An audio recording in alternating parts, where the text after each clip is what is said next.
through understanding. Somebody asked a question to Guruji. సాధకుడికి సమస్యలు వస్తే పరిష్కారం ఎలా, ఏ యాటిట్యూడ్ ఉండాలి? ఫర్ దాట్ హీ రిప్లైస్, సమస్య అనేది బయట వ్యవహారం, లోపల అంతఃకరణలో సాధన ఎప్పుడూ ప్రోగ్రెస్ అవుతూనే ఉండాలి. మనకు ధ్యేయం ఉంది, దానికై సాధన అహర్నిశలు సాగాలి. బయట వ్యవహారాలు పీస్ డిస్టర్బ్ చేసేవిగా ఉంటే ఏమి చేయాలి? ఒక యాటిట్యూడ్ ఇన్ లైఫ్ ఏర్పరచుకోవాలి. ఎవరైనా ఇంటర్ఫియర్ అయితే దాని రిజల్ట్ కాంట్రిబ్యూటరీగా ఉండాలి. అంటే ఏ friend or guru interferes, then result should come out, లేదా అబ్సల్యూట్ టోటల్ నాన్ ఇంటర్ఫియరెన్స్ ఉండాలి. అవతల వాడి వ్యవహారంలో ఈ యాటిట్యూడ్ ఉంటే మనకి పీస్. ఎంతో అన్ఎఫెక్టెడ్గా ఉంటాం. చుట్టూ ఏమన్నా జరగని అలా రాక్లా ఉండాలి. మన ఎన్విరాన్మెంట్ ఎట్లా ఉన్నా సరే అదొక యాటిట్యూడ్. లేదా థర్డ్లీ రెమెడియల్ మెషర్స్ చూడాలి, or endure it. Firstly contributory interference, secondly rock like non interference, thirdly remedial measures, fourthly endure. What can be remedied must be endured. Remedy అంటే వార్ ఫుటింగ్ మీద ఉన్నా సరే till the end go on fighting. Hitler is an example. He was a perfect gentleman in spite of his actions. పవర్కి రాగానే వెంటనే తన policy declare చేశాడు, I don't like blacks. వాళ్ళు వెంటనే కంట్రీ వదిలి వెళ్ళాలి. If they don't go I will destroy them అన్నాడు. వెళ్ళకి రెసిస్ట్ చేసిన వాళ్ళని డిస్ట్రాయ్ చేశాడు. తన పాలసీని అడ్మైర్ చేశారు చాలా మంది. సరే, వార్లో I will end or see the end అనుకున్నాడు. అలానే జరిగింది. అసలు మనిషికి కావలసిన పీస్ ఎంతలోంచి వస్తుంది? అండర్స్టాండింగ్ లో. He is the most unfortunate man who is not being understood by his close associates. Close అంటే మామూలుగా మనిషికి మండేన్ గా noblest relation exist between wife and husband. అది క్లోజెస్ట్ కూడా. అంతకన్నా హయ్యర్ రిలేషన్స్ ఉన్నాయి.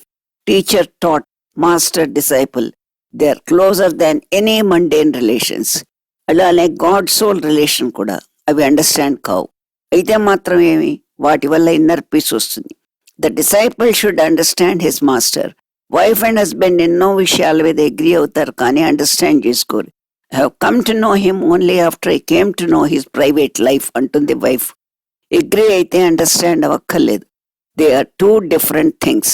నా దగ్గరకు ఒక కథను వచ్చి, you have misunderstood me sir అన్నాడు. I said no, till yesterday I have misunderstood you, but only today I have understood you అన్నాను. అంటే నిన్నటి దాకా రిలయబిలిటీ లేదు, ఇవాళే తెలిసింది అని అర్థం. హౌ అన్రిలయబుల్ హీఈస్ అని తెలిసింది. నా ఆఫీసర్కి నాకు మిస్అండర్స్టాండింగ్ వచ్చిందనుకో, అంటే డీజీపీని నేను తీసేయలేను, అతనే నన్ను రిమూవ్ చేయాలి. కానీ నా యాటిట్యూడ్ ఎలా ఉండాలంటే, I took a stand. From tomorrow nothing is unexpected, nothing surprises me, everything is expected. అలా 4 రోజులు గడిచేసరికి ఆఫీసర్కి సర్ప్రైజ్ అనిపించింది. He has himself changed from the 5th day. That was a surprise which is so unnatural to him. Therefore, నా attitude చూసి అతను interested అయి ఏమిటి మనిషి అని చేంజ్ అయ్యాడు. నథింగ్ అన్ఎక్స్పెక్టెడ్ అని అనుకుంటే నాకు వచ్చేదేమిటి? పీస్. మనిషికి ప్రైమర్లీ కావాల్సింది ఏమిటి? Peace, for which an understanding of his own person by his close people is necessary. ఇదంతా అనాలిసిస్ ఎందుకు చెప్తున్నాను? This is a book of life. నా చుట్టూ కట్టను వేసేసాను, అది తొలగించుకుని రావాలి. నేను ఇచ్చేది అడగరు, ఇవ్వంది ఇవ్వమని అడుగుతారు. ఇది అడగాలని చెప్తే అడగరు. రైట్ థింగ్ రైట్ పర్సన్ని రైట్ లాంగ్వేజ్లో చెప్పినా అడగరు. అప్పుడు నేను రాక్ లా కళ్ళు మూసుకొని ఉంటాను. I remain absolutely unaffected. సాధకుడికి వచ్చే ప్రాబ్లమ్స్ స్కిన్ బయటివే అని మళ్ళీ మళ్ళీ చెప్తున్నాను. దాన్ని ట్యాకిల్ చేయడానికి మార్గము కరెక్ట్ యాటిట్యూడ్ డెవలప్ చేసుకోవడమే. Attitude of sadhak in day-to-day life. All the events that occur around us have some specific purpose and meaning. They are not accidental happenings. Let us take a common occurrence of a spoon being carried away by a crow while the servant maid is washing the utensils. We would accuse her of her poor vigilance, which is her destiny. Thus the event is significant, though not perceived by a common man. The crow gives the spoon to someone who is again destined to gain. The crow is thus the thoughtless executor of the will of destiny. Even an ant's walk has its importance, which can be felt if understood properly, but can never always be put into words of explanation. A sadhak is also going to understand the purpose and meaning of life around him once he has the experience of divinity. A jnani is neither shocked nor surprised even at such events like a sudden death of his own son or kith and kin. He finds such events to be happening quite in their natural course. During the course of events to follow in our country and elsewhere, our present activities are well timed and have a significant role to play at an appropriate time in the future. The present state of poverty and the poor standards of living will begin to undergo changes following the finding of oil in Gujarat. This is a part of the divine scheme to be described as follows. The top scientists and administrators will constantly endeavor to take the country to greater and greater materialistic prosperity, and the people will even be led to believe that their happiness in life is due to the so-called material comforts provided by their efforts, constantly in search of finding ways and means to bestow happiness to their fellow beings by their scientific efforts. They come to a stage where they suddenly become nonplussed, bewildered, finding no further direction to proceed. This could be due to an intense inner feeling about the effectiveness of providing the real happiness by persuading their earlier concepts. It is at this stage a proper contact to bring him home the truth underlying our ancient concepts of finding happiness becomes essential. It's my belief that this role could well be played by the groups such as ours, which are being spiritually elevated now. Such groups will work all over the world. A guru living among the ignorant, observing closely to the extent to which the ignorance can drift them away from divinity, will only be able to help them more effectively to draw them towards the truth. This is precisely the purpose of avatars like Rama and Krishna who lived among men. I fully believe that Bhagwan is in complete agreement with such a concept. In my opinion, the avatar of Kalki to reform the world is not going to descend all in one installment. ఇష్టాలు నేను తీసుకుంటాను, మీరు తింటారు. I take it, you eat it. ఆహారం విషయంలో నాకు offer చేసిన దాన్ని I take it, where as all of you eat it. అంటే నాకు కడుపు ఉందని ఇదంతా తింటున్నాను అనుకుంటూ తింటారు. ఇక్కడ కాన్షియస్నెస్ ముఖ్యం. Stomach consciousness, appetite consciousness, eating consciousness ఇలా ఉంటాయి. పానకాల నరసింహస్వామిని ఇక్కడ చెప్పుకోవచ్చు. ఆయనదే ఒక తంత్రం. ఇష్టాయిష్టాలు ఎప్పుడు బంధిస్తాయి అంటే, ఒక వస్తువు తినవచ్చు, బాగుందనుకోవచ్చు, దానికోసం వెతుక్కొని తినకూడదు. దొరికినప్పుడు ఇష్టంగా తింటే దోషం లేదు. అనుభవిస్తున్న సమయంలో తృప్తి, సంతోషం ఇవ్వడం.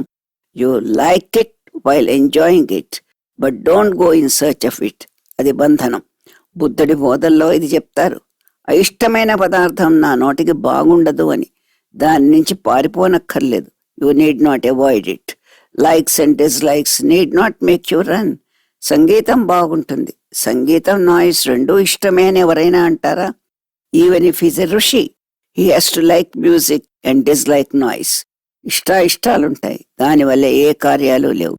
పుష్పం అందంగా ఉంది, గుడ్లగోబో వికారంగా ఉంది, ఛాఛా ఇది అపశకనం అనుకుంటాడు. దానివల్ల ఒక క్రియ చేయడు. ఇంద్రియములకు సంబంధించిన ఇష్టాలతో జీవించడం జ్ఞానం కాదు. అన్నింటికన్నా ముఖ్యం శాంతి. అది అంతఃకరణలో ఉంది. శరీరాన్ని పరీక్షిస్తే శాంతి ఉందో లేదో తెలియదు. శాంతి కన్ను, ముక్కు, నోరులో లేదు, కేవలం అంతఃకరణలో ఉంది. ఆహారంపై ఆకాంక్ష వద్దు. Apparently you don't look like rejecting anything or like anything. ఉప్పు ఎక్కువైందని అవతల పారేస్తాం. ప్రేమతో ఇచ్చారు, తిను. All your senses must not be able to register impulses and vibrations from outside the body. This does not mean remaining dumb and inert. He must be senseless. ఇష్టాలుండని నోరు చెప్తోంది చాలా బాగుందని, అది అజ్ఞానం. ఇచ్చింది తిను, మీరు తింటారని తెచ్చాం అని బలవంత పెడితే తినవచ్చు. చేదు కాకరకాయలు తినడం లేదు, మనకిష్టమైన పనుల్ని చేయడం లేదా? You must not be subservient to your likes and dislikes. మద్యమాంసాలు కూడా ద్వేషబుద్ధి లేకుండా తినవచ్చు పరీక్ష పెడితే. దానిని భీతి చేత వదిలిపెట్టకూడదు, నరకం వస్తుందని. ఇది తింటే అపవిత్రుడిని అవుతున్నాను కాదు అని కన్విన్స్ చేయాలి. బోధ కోసం తినవచ్చు, గోరఖ్ మత్స్యేంద్రుల చరిత్రలో మత్స్యేంద్రుడు కళ్ళు తాగాడు. మహాయోగి అంటారు. ఎందుకు తాగాడు? పోతే మహా అయితే ప్రాణం పోతుంది, అయినా పోతే శరీరమే కదా అని తీసుకున్నాడు జ్ఞాన దృష్టితో. యోగిగా కాదు, విషం తాగగలను అనేది హఠయోగులు చేస్తారు. ఇంద్రియ సమీకరణ బుద్ధి ఉండడం మంచిదే. బుద్ధుడు ఈ విషయమే సారనాథ్ వెళ్లి చెప్పాడు. అహింసా ధర్మాన్ని తపస్సులో నుంచి కళ్ళు తెరవగానే ముగ్గురికి చెప్పి సారనాథ్ వెళ్లి బోధ చేశాడు. అహింస includes torturing not only your body but also others body. అహింసా బోధల్లో ఉపవాసాల గురించి ప్రత్యేకంగా చెప్పారు ఆయన. మనిషికి దుఃఖం లేకుండా చేయాలి. ఏ పని ఇష్టంతో కానీ అయిష్టంతో కానీ చేయవద్దు. అంతఃకరణలో ఉండే ద్వేషం చేత పంచభూతాలు విజృంభించాయి బుద్ధుడి కథలో. జీవుడి లక్షణంలో ద్వేషం ఉన్నా అతడి యందు బుద్ధుడికి ద్వేషం లేదు, దయ ఉంది. వాత్సల్యంతో బోధ చేస్తానని పిలిస్తే దూషించి వెళ్ళిపోతే జీవుడు స్వతంత్రుడవుతాడు. ఈ స్వాతంత్రమే ప్రమాదం, ముప్పు తెచ్చేది. కనుక నాకు స్వతంత్రం వద్దు, సమస్తము భగవత్పరం చేస్తాను అంటాడు. గుడి కట్టాలనే సంకల్పం మంచిదే, కానీ అది కాకపోతే ఎందుకు మీకు దుఃఖం అని దండిస్వామికి గురువుగారి బోధ. వ్యసన పడకూడదు. నేను సగంలో చచ్చిపోతాను. ఎట్లాగా అంటే, మీరు కట్టాక మీరు పోయాక ఆరాధన చేయకపోతే ఏం చేస్తారు? ఇచ్చినవాడు భగవంతుడు, ఇచ్చేది భగవంతుడికి. మధ్యలో కోపం దేనికి మీకు? చిన్న విషయాల్లో అంతఃకరణ ప్రవృత్తి వదిలిపెట్టకపోవడం దోషం. హింసాకాండ తగ్గించమన్నాడు, పరహింస చేయొద్దు అన్నాడు. పశుబలిలో మేకను చంపి దానికి స్వర్గం వస్తుంది అంటున్నావు. నీవంత జ్ఞానివా?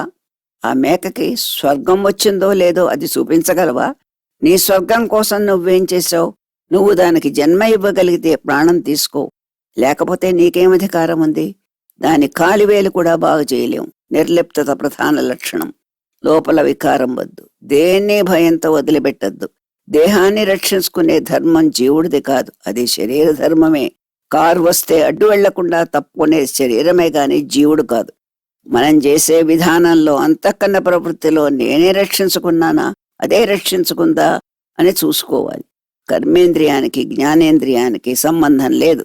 జైన మతంలో మీ ఇంద్రియాల్ని ఎందుకు హింస పెడతారు అన్నారు. You are not so fond of your body. కానీ దేహయాత్ర జరిగినంత కాలం అంతఃకరణలో నిర్లిప్తత చేత దానికి స్వయం పోషణ శక్తి వస్తుందని నమ్మండి. కాలు జారి బురదలో పడితే ఏడవకు. వాలంటరీగా పడను. Take care of yourself but need not fear about it.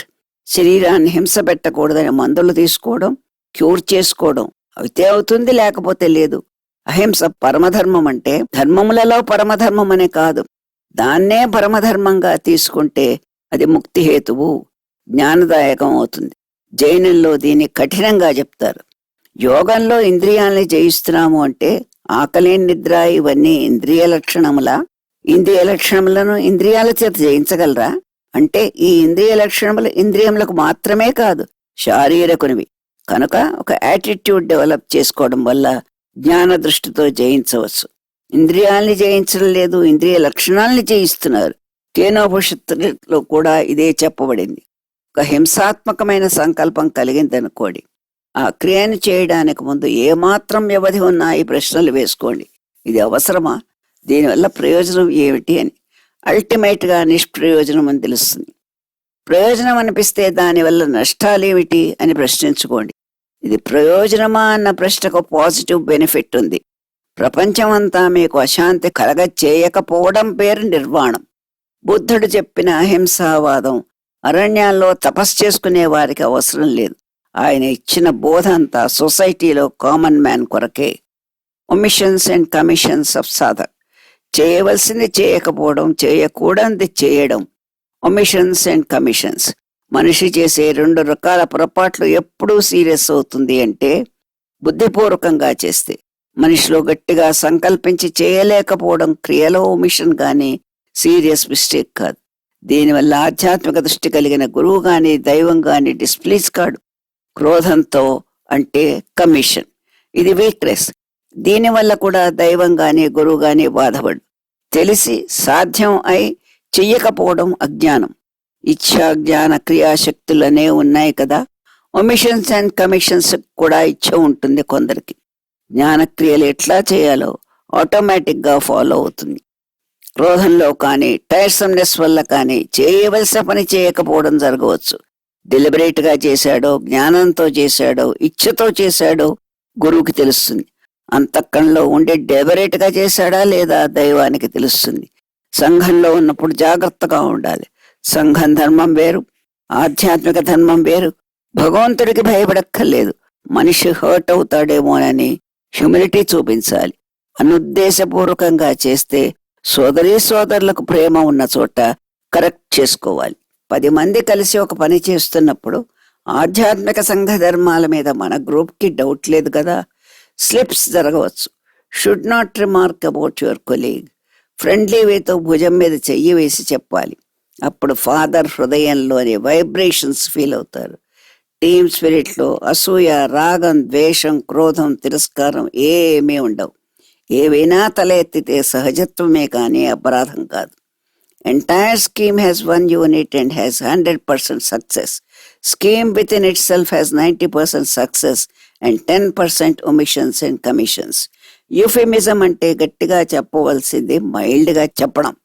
In India there is some slight indiscipline అంటే అదే యూఫెమిజం. డెలిబరేట్ గా అట్లా చెప్పను, మైల్డ్ గా పులప్ చేస్తాను. It is not necessary to condemn one self. ఆధ్యాత్మిక విషయంలో మీ ప్రోగ్రెస్ ఎఫెక్ట్ అయ్యేది ఉంటే, as a man I neglect it, but as a Guru I take serious note of it. ఆధ్యాత్మిక విషయంలో కూడా హర్ట్ కాకూడదు. సెల్ఫ్ కండిషనే ముఖ్యం.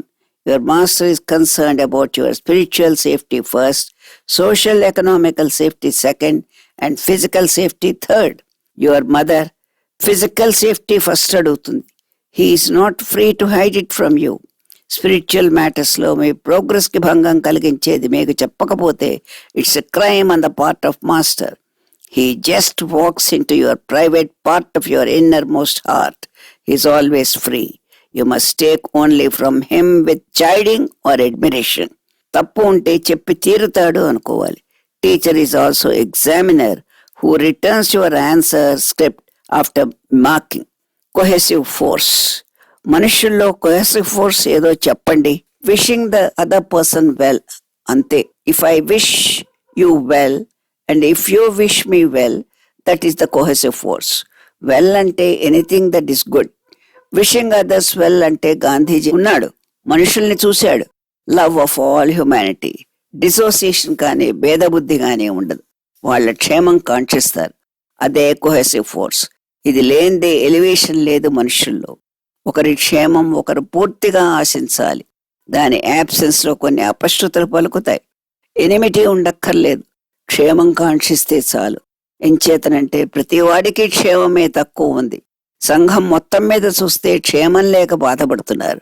వాళ్ళ బ్రతుకు వాళ్ళు బ్రతుకుతున్నా వాళ్ళ క్షేమానికి భంగకర పరిస్థితులు కల్పించబడతాయనుకోండి. ఎందుకంటే మనుష్యుడు ఎవడి మట్టుకు వాడే ఎవడికి క్షేమం లేని ప్రపంచంలో రిలీఫ్ ఇవ్వడం ఏమిటి అంటే ఒకళ్ళ క్షేమం కోరడం. అది ఉన్నవాడే మీకు సన్నిహితుడు అవుతాడు. మై ఫాదర్ లవ్స్ మీ, అది హ్యూమన్ నేచర్ లో attitude. If it is only between few people, it is a bondage. అదే యూనివర్సల్ అయితే అది వర్చ్యూ. బంధనం లేకుండా కొంతమందిని దగ్గరకు తీసుకువచ్చేది క్షేమాన్ని కాంక్షించడం. వెల్ విషర్, గ్రేటెస్ట్, డియరెస్ట్, అది ఉంటే మనిషి లోపాలతో నిమిత్తం ఉండదు. ఎట్టి మనోవికారాలు అడ్డురావు అంటే అవే రావు. సహనాభవతు సహనౌ భునక్తు సహవీర్యం కరవావహై మా విద్విషావహై. కొహెసివ్ ఫోర్స్ లేకపోతే క్యాటిల్లా ఉంటారు. ఆధ్యాత్మిక సాధనలో మనుషులు ముఖ్యంగా సూపర్ హ్యూమన్ పర్పస్ తో సాధన కానీ క్షేమం కాంక్షించి కానీ దేశం కోసం యుద్ధం చేస్తారు. All of these are underground. ఇక్కడ ప్రేమ కాదు. Usually affection or love is a weakness by choice.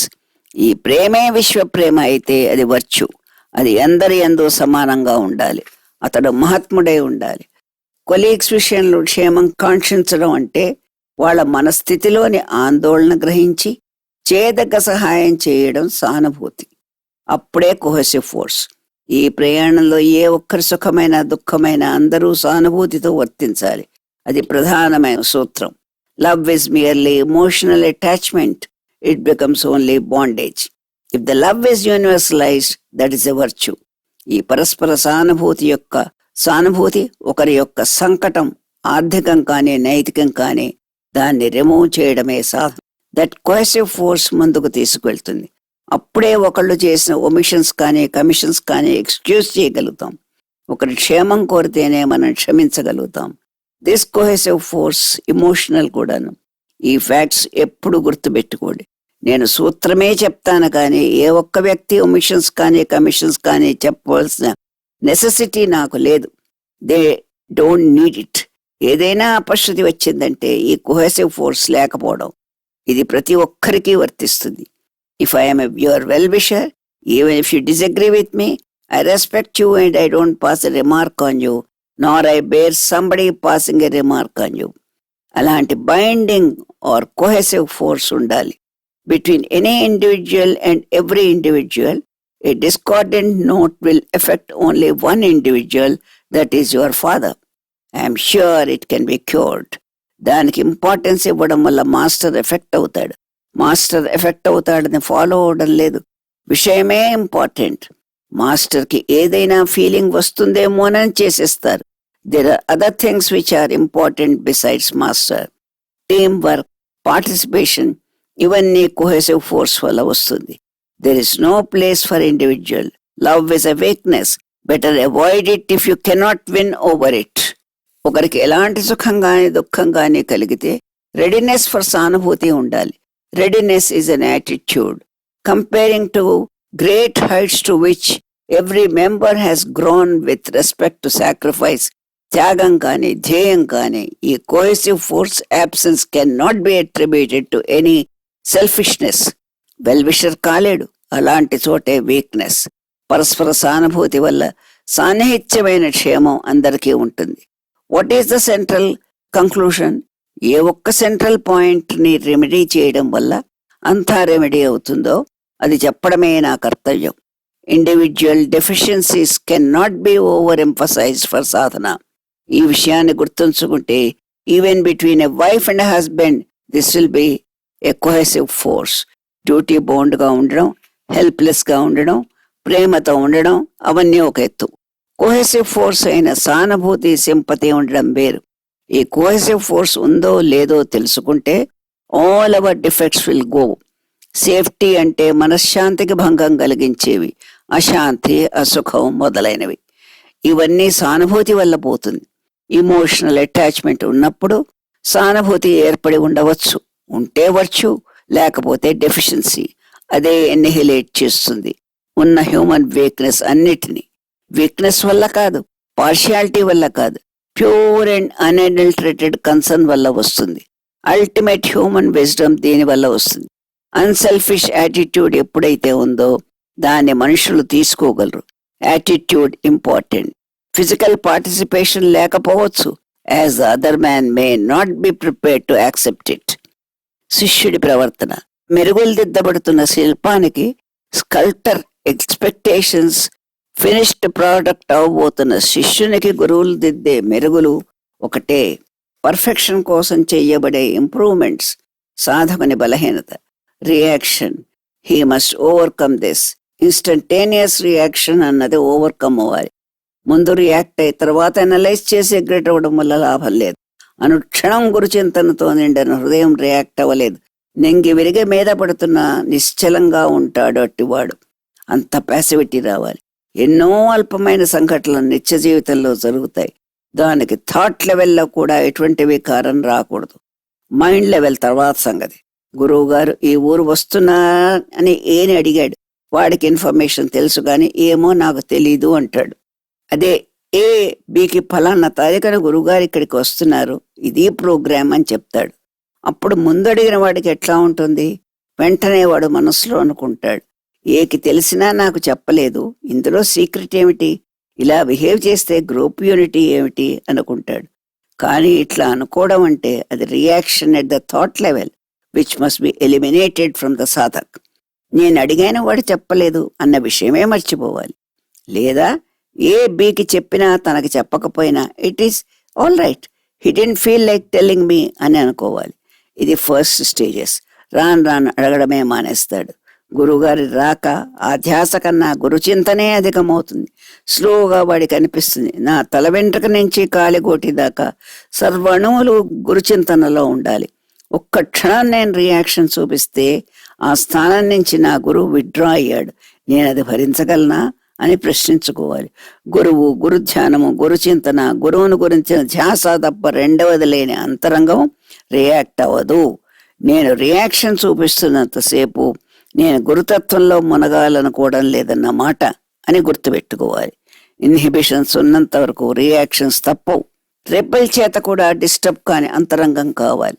నీవు అనుక్షణంలోన గురువును చూస్తుండగా బయటికి కనిపించే వ్యక్తిలో కూడా ఆ గురువును దర్శించగలవు. ఒకరినొకరు క్షమించుకోలేకపోవడం, టాలరెన్స్ లేకపోవడం, గడిచిన సంఘటనలే మర్చిపోలేకపోవడం, ఇవన్నీ బలహీనతలు. ఎదుటివాడు నిన్ను అర్థం చేసుకోనక్కర్లేదు. నీవు వాడిని క్షమించి భరించి ప్రేమిస్తే వాడు నీలా బిహేవ్ చెయ్యకపోయినా అక్కడ గురువు ఇంటర్ఫైర్ అయి ఫోర్స్ ఆఫ్ గురువు స్టార్ట్స్ వర్కింగ్. ఇదంతా చూస్తే సాధకుడి కాన్సన్ట్రేషన్ దేని మీద ఉండాలి? గురువు. హిజ్ ఎంఫసిస్ ఈజ్ ఆన్ గురువు. డే టు డే లైఫ్లో ఒక సాధకుడు రెండో సాధకుడితో సరిగ్గా ప్రవర్తించకపోతే గురువుకి దుఃఖం కలుగుతుంది. గురువు కావాలి. ఆ వస్తువు నాది అనుకునే సాధకుడు తనకు అత్యంత ప్రియమైన గురువుకి ఆ ఆనందం ఇవ్వడం కోసం ఏదైనా చెయ్యాలి. ఇండివిజువాలిటీ సాక్రిఫైస్ చేయాలి. ఎదుటి వాడితో మనం ఎట్లా బిహేవ్ చేస్తే వాడికి సాటిస్ఫాక్షన్ వస్తుందో తెలుసుకుని అట్లా ప్రవర్తించాలి. అదే త్యాగం అంటే. ఈ త్యాగ బుద్ధి వల్ల ఎదుటివాడు తన ప్రవర్తనకి సిగ్గుపడతాడు. క్షమ, ఔదార్యము, సింప్లిసిటీ, ఓపెన్ మైండెడ్నెస్ ఇవి కావాలి సాధకుడికి. ఇద్దరు సాధకుల మధ్య అన్ప్లెజెంట్ అయిన ఒక సంఘటన జరిగితే సాధకుడి యాటిట్యూడ్ ఎట్లా ఉండాలి? Event is not important, event వల్ల వచ్చే రియాక్షన్ ఈజ్ ఇంపార్టెంట్. వైరుధ్యం పెంచుకోక ఆ ఈవెంట్ని సారీ అంటే సారీ అనుకుని మర్చిపోగలగాలి. ఒకరినొకరు క్షమించుకోవాలి. మళ్ళీ అలాంటి సంఘటన జరగకుండా జాగ్రత్త పడటం సరే. ఇక్కడ గ్రహించాల్సింది ఏబీల మధ్య గొడవ అయితే సీడీలో ఆ గొడవ ఎట్లా అయింది, ఎందుకైంది, ఎవరిది తప్పు అంటూ ఆ సంఘటన గురించి క్యూరియాసిటీ చూపించి ఆరాలు తీయకూడదు. ఆ సంఘటన తర్వాత ఏబీల ప్రవర్తన సీడీలకు ముఖ్యము. సంఘటన పరిణామానికి కొలతబద్ద వారి ప్రవర్తనే. సంఘటన జరిగింది ఎలాగో జరిగింది. ఆ బిట్టర్నెస్ ఒక్కడే ప్రయాణం చేస్తున్నాడు. మరో ఇద్దరు ఏ స్నేహితులే అర్ధరాత్రి ఏ వెళ్లే ఊరికే రైల్లో బయలుదేరుతారు. కారంతా ఖాళీగా ఉన్న ఏ తన లిఫ్ట్ ఇస్తానని అనడు. ఏ గురువుకి చాలా సన్నిహితుడు. ఏ స్నేహితులు గురువు దగ్గరికి వచ్చారు. పోనీ ఏ మర్చిపోతే ఎంతో క్లోజ్గా ఉండే గురువు వీళ్ళిద్దరిని కూడా కారులో తీసుకెళ్ళు అని చెప్పొచ్చుగా. కానీ గురువు చెప్పుడు. ఎందుకు? ఏకి తను ఒంటరిగా వెళ్ళాలనే స్ట్రాంగ్ లైకింగ్ వల్ల గురువు స్వతంత్రించి చెప్పడు. ఎన్నో విషయాల్లో భుజం తట్టి ప్రేమగా చెప్పి అవసరమైతే తిట్టి కోపడ్డ గురువు, అంత ఫిజికల్ ప్రాక్సిమిటీ ఇచ్చిన గురువు ఏ విషయానికి ఆ విషయమే గ్రహించి శిష్యుడి అంతఃకరణలో ఉంటాడు కనుక అక్కడ రియాక్షన్స్ ని బట్టి మాత్రమే సలహాలు సంప్రదింపులు చేస్తాడు. శిష్యుడు ఎంత స్వతంత్రం ఇస్తే తాను అంత తీసుకుంటాడు. అంతేగాని తనకు తాను స్వతంత్రించడు. హయ్యర్ స్పిరిచువల్ పర్స్యూట్లో కోర్స్ ఆఫ్ యాక్షన్ శిష్యుడికే వదిలిపెడతాడు గురువు. తను ఏ విధంగా ప్రవర్తించాలో నిర్ణయించుకోవలసింది శిష్యుడే. శిష్యుడు జ్ఞాన వైరాగ్యాది గుణములు మూర్తీభవించిన గురువుపై త్రికరణ శుద్ధితో అనన్య సామాన్యమైన భక్తిభావము చెదరకుండా స్థిరంగా ఉంచుకున్న వాడే శిష్యుడు. త్రికరణ శుద్ధి అంటే నిర్మల బుద్ధితో ధ్యానించుట, నిర్మల వాక్కు చేత స్తుతించుట, నిర్మల క్రియచే పూజించుట, అంతర్బాహ్యేంద్రియ నిగ్రహము, తపస్సు చేసి సదాచారము, సత్యవాక్కు, సర్వ సమబుద్ధి కలిగిన గురువుని శివుడని తలిచేవాడే శిష్యుడు. అందుకే బుద్ధిశాలి అయిన శిష్యుడు గురువునే శివుడిగాను, శివుణ్ణే గురువుగాను చూడాలి. గురువుపై అచంచల విశ్వాసం ఉండాలి. గురువు ఆజ్ఞ మీరకూడదు. పరశివ శరీరధారి అయిన గురువు చేత నిరంతరము బోధింపబడుతూ ఆయన చెప్పింది వినడంలో ఆసక్తి కలిగి ఆయన సేవ చేసేవాడే శిష్యుడు. సూర్య తేజస్సు లేక తామర వికసించనట్టు గురూపదేశము లేక శిష్యునికి జ్ఞాన వికాసం కలగదు. అవిద్యాన బురదలో ఉన్న వాడిపై గురుకృపాదృష్టి పడగానే జ్ఞాన వికాసం కలుగుతుంది. తద్విద్ధి ప్రణిపాతేన పరిప్రశ్నేన సేవయా అని శిష్యుడు గురువుని వినయంతో ప్రశ్నించి సందేహ నివారణ చేసుకోవాలి. గురువు శిష్యుని సంబోధించి, నాయన, నిన్ను నీవు శివుడుగానే తలసాలి. శివేతరమైనది ఏదీ లేదు. శివునితో భేదత్వ భావ స్థిరపడినప్పుడు నీవు శరీరమునందరి విముక్తుడవే అవుతావు. ఈ విధంగా భక్తి జ్ఞాన వైరాగ్య సంపన్నుడైన గురువు చేత బోధింపబడిన శిష్యుడు సకల చరాచర జగత్తును శివమయంగానే చూస్తాడు. శివతత్వమే గురు కటాక్షముతో శివతత్వమును తన పరము చేసుకుని ఆ తత్వాన్నే గురువు శిష్యుడికిస్తాడు. గురు కటాక్షం మాయా జగత్తును దహిస్తుంది. మనిషికి శివభావన దృఢంగా కలిగి అది సత్యమవుతుంది. పాదరసములో ఏ లోహమునైనా నూరితే అది బంగారం అవుతుంది. లోహాన్ని బంగారముగా చేయగలిగిన సాధన చేయగలిగిన వాడు మనిషి శివుడెందుకు కాలేడు? అంత ఆత్మబలం ఉండేవాడు శివుడే అవుతాడు. చివరికి గురుకటాక్షం చేత మనిషి శివుడవుతాడు.